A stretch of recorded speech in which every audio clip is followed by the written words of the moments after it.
हर महादेव। सुनीता उठी पर गेलै गंगा पार नजरिया रे, जान गंगा पार नजरिया रे। जान लागल देखनु फूलाबा के नैया रे, जान लागनु फूलाबा के नैया रे। फूलाबा के नैया शिव गुरु हमें ना चढ़बो रे, जान हमें ना चढ़बो रे। जान फूला के नैया छिरियतै रे, जान फूलाबा के नैया छिरियतै रे। जान नीता उठी पार गेलै गंगा पार नजरिया रे, जान गंगा पार नजरिया रे। जान लागल देखनु कागा जा के नैया रे, जान लागल कागा जा के नैया रे। कागा जा के नैया शिव गुरु हमें ना चढ़बो रे, जान हमें ना चढ़बो रे। जान कागा जा के नैया गाली जैतै रे, जान कागा जा के नैया गाली जैतै रे। सूत उठी पार गेलै गंगा नजरिया रे, जान गंगा पार नजरिया रे। जान लागल देखनु काठबा के नैया रे, जान लागल काठबा के नैया रे।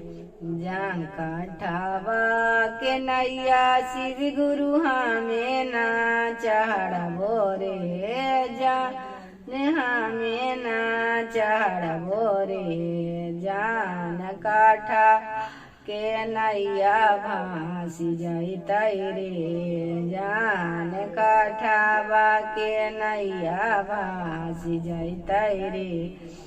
जान सूत उठी पार गेलै गंगा पार नजरिया रे, जान गंगा पार नजरिया रे। जान लागल देखनु सोनामा के नैया रे, जान लागल देखनु सोनामा के नैया रे।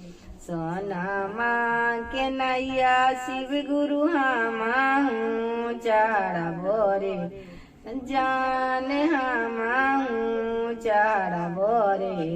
जान सोना संगवा में पाती जी के चढ़ैबो रे, जान संग पाती जी के चढ़ैबो रे।